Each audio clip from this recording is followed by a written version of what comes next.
melihat anak kecil itu masuk ke mobil. Anak kecil? Iya. Masa anak kecilnya? Wah, saya merinding, Pak. Anak kecil. Pas saya turun ke bawah, kok tiba-tiba ada orang jalan gitu. Padahal pintu gerbang yang sisi utara ditutup, selatan ditutup, sama pintu tengah ditutup. Itu pekerja tidak berani tidur kalau tidak 3 orang lebih.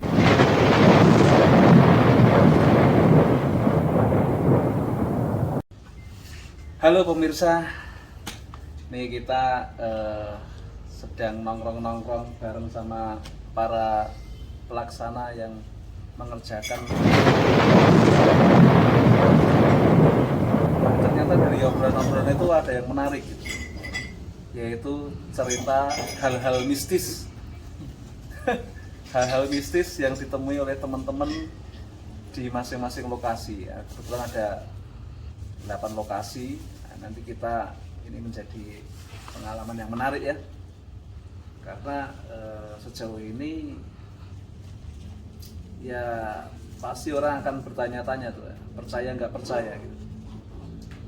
Nah ini mungkin kita coba tanggap ya, cerita menarik itu kayak apa gitu, yang mungkin selama ini terjadi di lapangan tapi mungkin masyarakat umum nggak banyak tahu gitu. Mungkin pertama kita gali dulu pengalaman dari Pak Kurniawan. Nah, Pak Kurniawan tadi kan ceritanya ya, mungkin agak masuk. Punya pengalaman apa tadi Pak Mul? Pak Kor? Pengalaman helm bergerak sendiri seperti itu.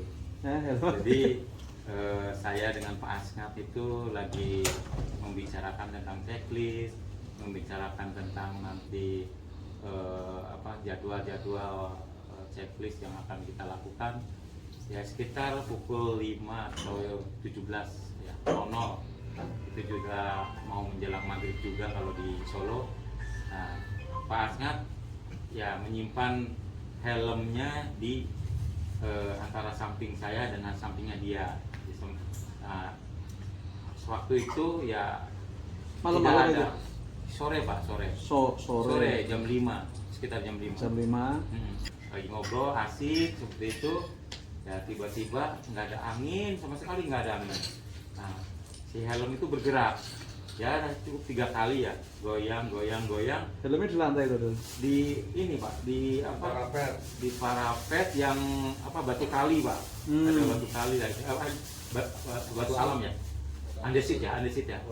Nah, goyang 3 kali lah lebih. Nah, tiba-tiba maju. Nah, ya, wah apa ini? Padahal kita liatin, goyangnya kita liatin, majunya pun kita liatin, berdua sama.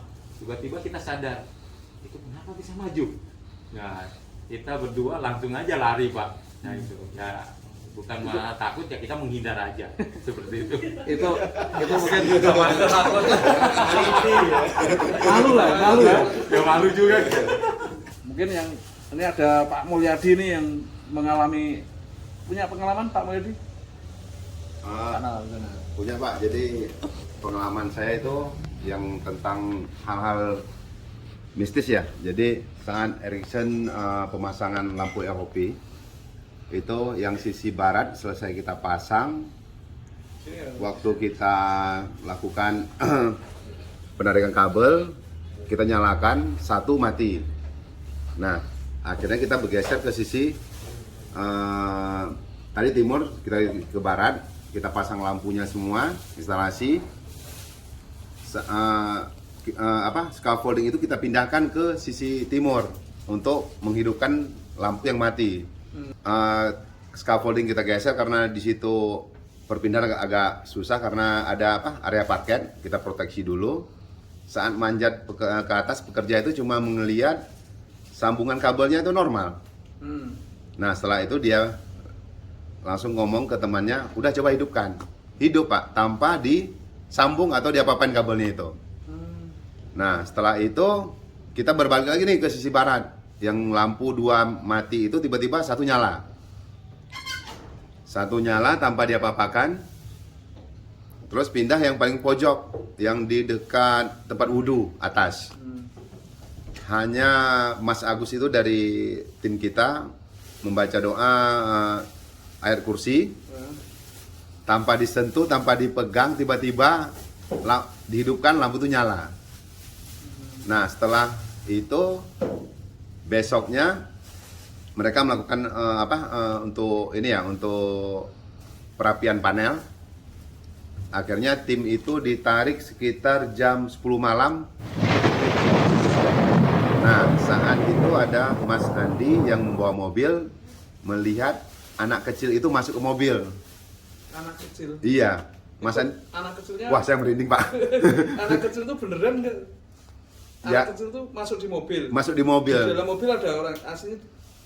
Teman-teman pekerja ini belum masuk nih. Tiba-tiba anak kecil masuk duluan. Masuk anak kecil itu, Mas Andi bilang, jangan masuk kemari. Ya saya nggak tahu. Jadi akhirnya tim itu masuk semua ke mobil.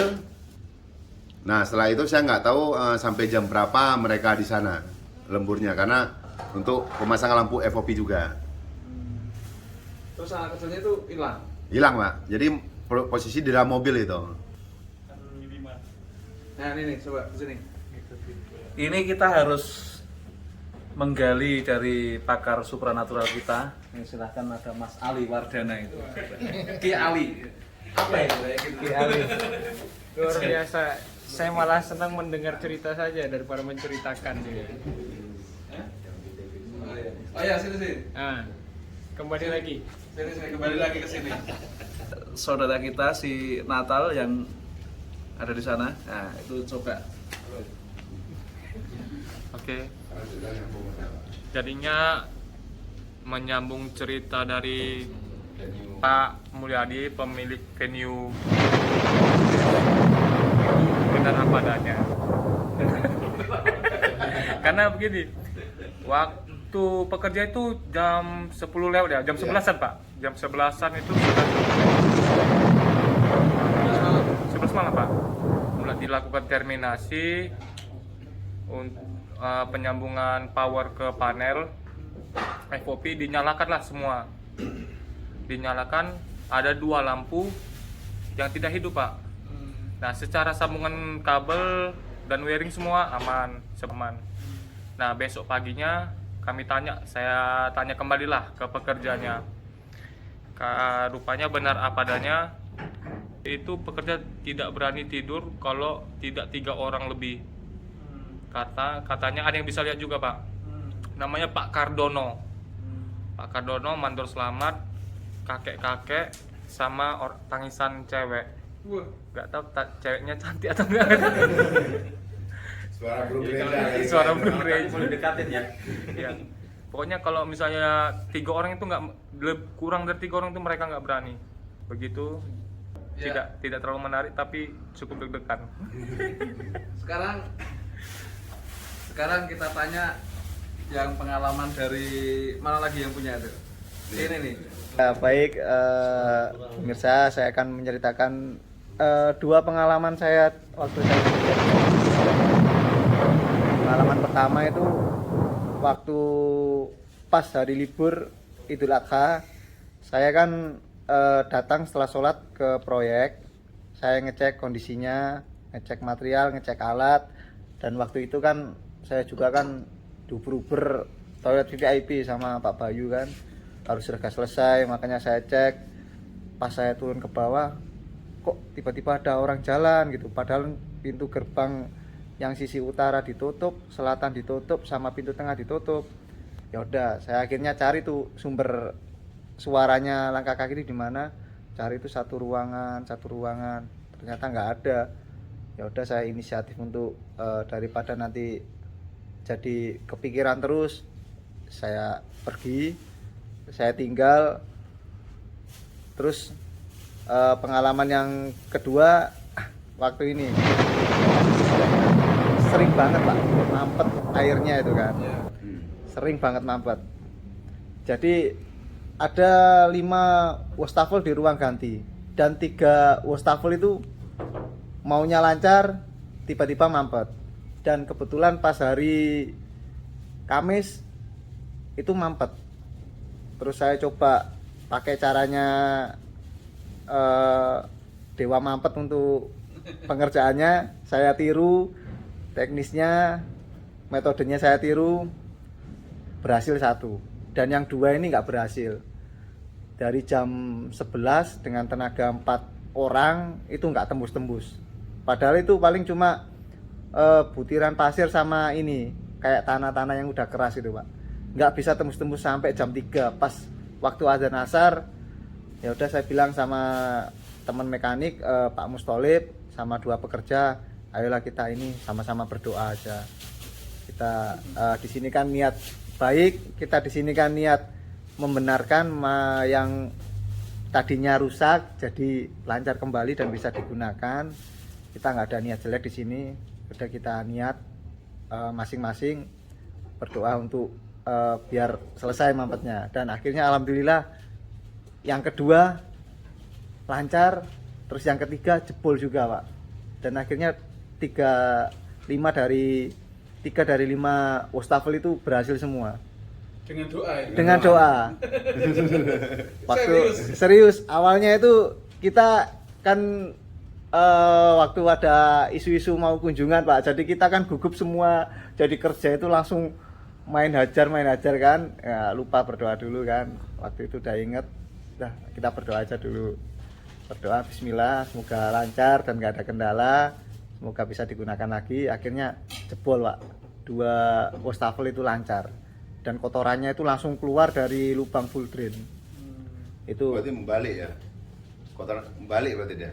Dari Iya. wastafel ke full drain. full drain. Yang itu tadi yang Purringin. katanya Oh, iya. ada orang mirip kayak sampean itu gimana sih? Ya waktu itu kan saya kan lagi di ruang ganti Pak. Saya kan lagi ini ngawasi pemasangan lampu ya. Ada orang pekerja saya namanya Pak Muhtarom. Dia lagi pengecatan kanstin di situ.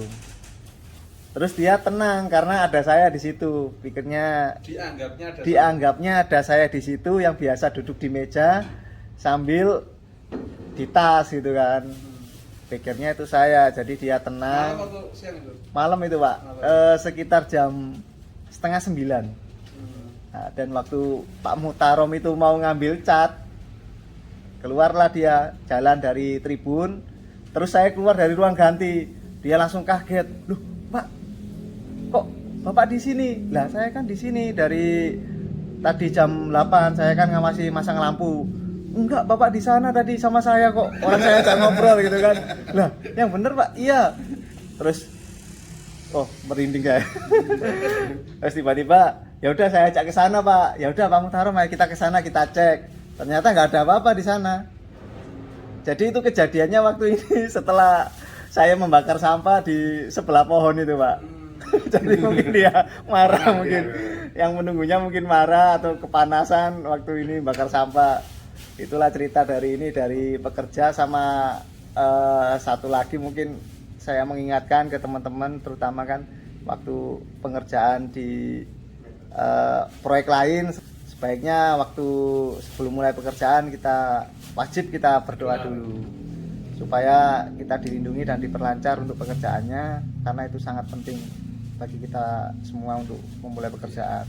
Mungkin itu sedikit pengalaman dari saya dan masih banyak pengalaman dari teman-teman, bisa dilanjut dari Kamu. Pak Mul. Kamu ada nggak? Ya, cerita itu yang Oh. terus.